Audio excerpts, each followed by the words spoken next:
Hola, ¿qué tal? Buenos días. Les saluda la maestra Carol Janet Baeza Mena y el día de hoy vamos a continuar con nuestra cápsula número 15 correspondiente a la materia de teoría de los derechos humanos. Permítanme, por aquí se va a compartir, compartiendo ya, cápsula 15. Muy bien, y les recuerdo que tenemos nuestro objetivo, hay que tomar en cuenta, hay que echar una leidita. En la cápsula siguiente le damos una leída profunda, ¿verdad? Y bueno, estamos ya aterrizando con la unidad número 3 y prácticamente con nuestro plan de estudio. La unidad está titulada Sistemas de Protección de los Derechos Humanos en México y hoy hablaremos solo sobre los sistemas jurisdiccional del control centralizado. Muy bien, y bueno, el control concentrado en la constitucionalidad es un fundamento dogmático para la tutela efectiva de los derechos humanos fundamentales en todo ordenamiento jurídico mexicano. Y bueno, tiene una naturaleza de control centralizado porque el control concentrado o centralizado, pues refiere precisamente a los órganos jurisdiccionales especializados, donde destacan, por ejemplo, el Poder Judicial de la Federación y la Suprema Corte de Justicia. La facultad, pues que ellos tienen es exclusiva para expulsar normativas de orden y declarar inconstitucionalidad abstracta. Ahora, también tenemos una parte de la naturaleza de este control centralizado es la preservación de la supremacía. ¿Por qué? Porque garantiza la máxima jerarquía del ordenamiento normativo marcado en el artículo 133 y convierte a la Constitución en una norma de aplicación directa que sirve como parámetro obligatorio frente a algunos actos de autoridad y leyes ordinarias.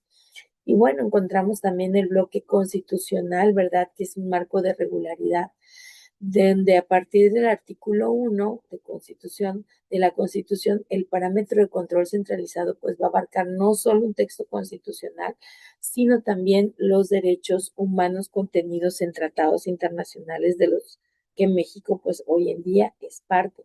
El Poder Judicial de la Federación va a ejercer una tutela concentrada, articulando el principio pro persona y el control convencional vinculante. Y bueno, la institución cúspide del derecho mexicano, pues es el juicio de amparo y eso, pues como hemos venido hablando anteriormente, ¿verdad? Tenemos que decir sobre la protección jurisprudencial directa del individuo frente a lo que son las violaciones de derechos fundamentales. Y bueno, esto se basa entre el artículo 103 y el artículo 107 constitucional de la República Mexicana.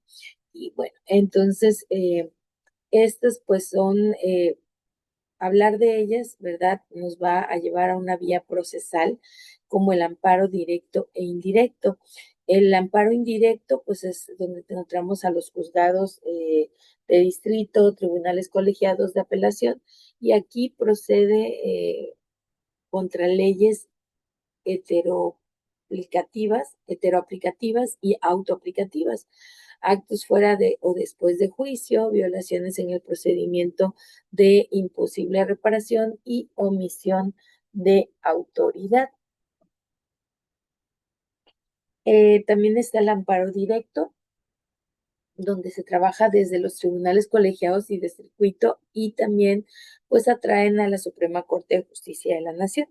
Proceden en una sola instancia contra sentencias definitivas, laudos o resoluciones que pongan fin al juicio, revisando así pues violaciones cometidas en la resolución o también en el proceso.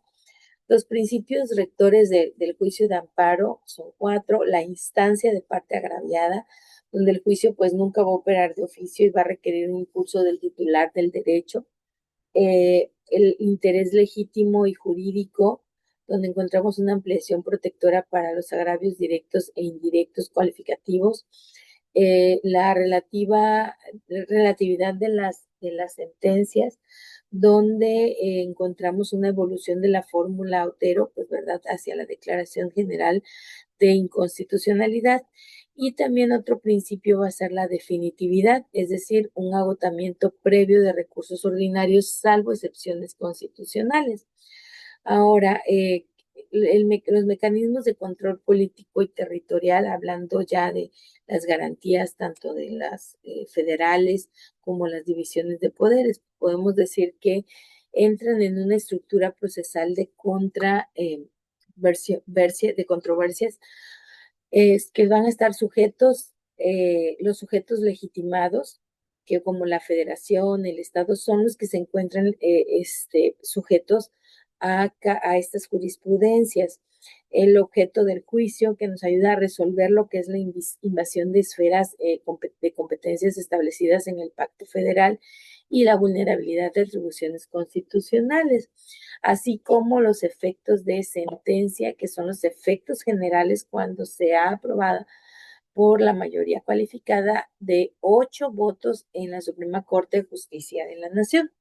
Entonces, esto nos lleva a analizar, por ejemplo, las acciones de inconstitucionalidad, es decir, a cuáles son a las que nos apegamos. Y en esto se basa el artículo 105, fracción 2 de la Constitución Política de los Estados Unidos Mexicanos. La impugnación abstracta no requiere la existencia de un agravio personal ni directo promovida por minorías parlamentarias, como el 33%. Eso se consideraría eh, ni por la CNDH o partidos políticos o el Ejecutivo. Tiene un plazo estricto de 30 días naturales tras la publicación de la ley. La invalidez pues va a requerir una votación calificada de al menos 8 ministros de la Suprema Corte para tener los efectos erga omnes, que lo que buscan es repetir, ¿verdad?, o reevaluarlos.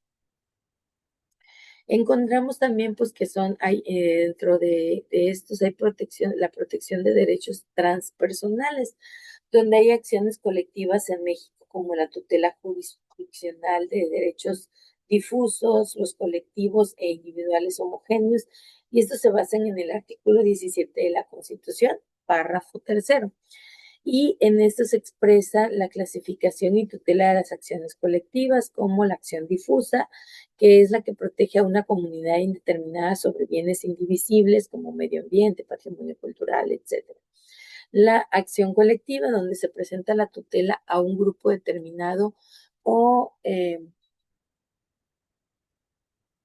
o determinable vinculado por un vínculo jurídico común entre los miembros. Y pues también está la acción homogénea, que es donde se protegen los derechos de origen sobre los intereses individuales. Y bueno, ¿qué podemos decir aquí en conclusión de esta cápsula, verdad? Es que los sistemas que están en control constitucional mexicano, pues son una red prácticamente que está interconectada y lo que busca es salvaguardar el Estado social y democrático del derecho.